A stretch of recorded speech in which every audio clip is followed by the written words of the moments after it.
ড্যানোকে দেখি সে জেমসের সাথে দেখা করতে আসে, কিন্তু জেমস সেখানে ছিল না। তো ড্যানো ডেস্কের ওপরে সেই কমিক বুকটি দেখতে পায়। ড্যানো বুকসটি ওপেন করে দেখে সেখানে লেখা ছিল ফিমেল লিডের নাম জুদা আর মেন লিড ন্যামজুন, জেনি আর বাকি বুলিগাল সাপোর্টিং ক্যারেক্টার, এবং লাস্টে ড্যানো ছিল যে এক্সট্রা ক্যারেক্টার যার কাজ হলো ন্যামজুন আর জুদাকে এক করা। এটা দেখে তো ড্যানোর রাগ মাথায় উঠে যায় এবং ইচ্ছে মতো রাইটারকে গালি দিতে থাকে আর বলে আমায় কেন কমিক বুকের এক্সট্রা ক্যারেক্টার করা হয়েছে। ড্যানো আরো কিছু বলতে যাবে তখনই পেজ চেঞ্জ হয়। তো ড্যানো নিজেকে আর্টস রুমে দেখে, সেখানেও ড্যানো রাইটারকে ব্লেম করতে থাকে।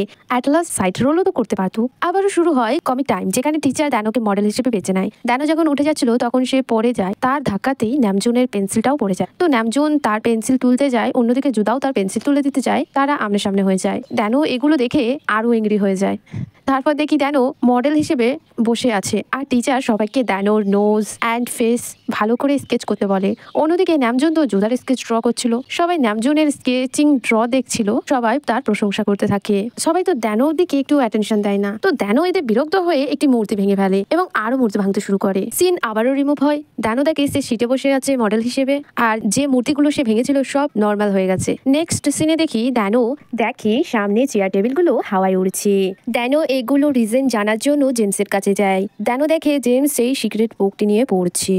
তো ড্যানো তার কাছে এর রিজন জানতে চায়। জেমস তাকে তার মতন করে বোঝায় এটা একটা সেট আপ, দেখো এটা তুমি, আমি যেমন দড়ি দিয়ে তোমায় চালাবো ঠিক তেমন তুমি চলবে, তেমনই লেখক আমাদের যেভাবে চালাবে আমরা ঠিক তেমন ভাবেই চলবো। তুমি যেহেতু এখন ক্যারেক্টারের প্লে করছো না, সেহেতু তুমি এখন যা খুশি করতে পারবে। আবার যখন লেখক তোমার ক্যারেক্টার প্লে করবে তখন সবাই ভুলে যাবে তুমি যা করেছিলে। এর মানে তুমি এটাকে ভাগ্যের বিধাতার লেখা বলতে পারো, তুমি তার হিসেবেই চলছো। তো ড্যানো বলে আমি কি আমার ডেস্টিনি চেঞ্জ করতে পারবো না? পেজ চেঞ্জ হয়। ড্যানো দেখে সে কিয়নের সামনে দাঁড়িয়ে আছে এবং কিয়ন তাকে ব্লেম করছে তার বাবার কারণেই কিয়নদের কোম্পানি লসে যাচ্ছে, কারণ ড্যানোর বাবা বেশি ইনভেস্ট করেনি কিয়নদের কোম্পানিতে। এর কারণ কি আমি তোমার প্রপোজাল একসেপ্ট করিনি, এই কারণে। ড্যানো তো মনে ভাবছিল আমায় এমন কেন ক্যারেক্টার দিয়েছে, শুধু সাইলেন্ট থাকতে হবে আর কিয়নের কাছে অপমান হতে হবে। ড্যানো মনে মনে বলে আমাকে আমার ডেস্টিনি চেঞ্জ করার সলিউশন খুঁজতে হবে।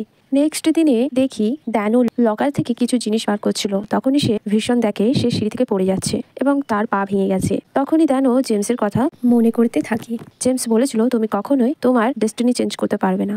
এইসব কথা ভেবে ড্যানো আপসেট হয়ে যায়। তারপর ড্যানো যখন লাইব্রেরিতে ছিল তখন ওর মনে পড়ে এখনই তো সেকেন্ড মেন লিডের এন্ট্রি হওয়ার কথা। তো ড্যানো দেখে সেকেন্ড মেন লিড আর কেউ ডুয়া। ডুয়াকে তোমরা তো দেখেছো প্রথম সিনে, 3টি ছেলে যখন এন্ট্রি হচ্ছিল তাদের মধ্যে ডুয়াও ছিল। ড্যানো লাইব্রেরি থেকে অনেক বুকস নিয়ে যাচ্ছিল, যার কারণে সামনে দেখতে একটু অসুবিধা হচ্ছিল। তো সেখান থেকে 2টো বুকস পড়ে যায়। ড্যানো ভাবে কেউ তো আর আসবে না তাকে হেল্প করতে, তাই আমাকেই তুলতে হবে। তখনই একটি ছেলে এসে তার বুকসটি তুলে দেয়। ড্যানো তার হাতে কাটা দাগ দেখে আর আমরা বুঝতে পারি এটা আর কেউ নয়, এটা সেই ছেলেটি যার এখনো পর্যন্ত ফেস দেখায়নি। তো ড্যানো তাকে শুধু ব্যাক সাইড দিয়েই দেখতে পায়।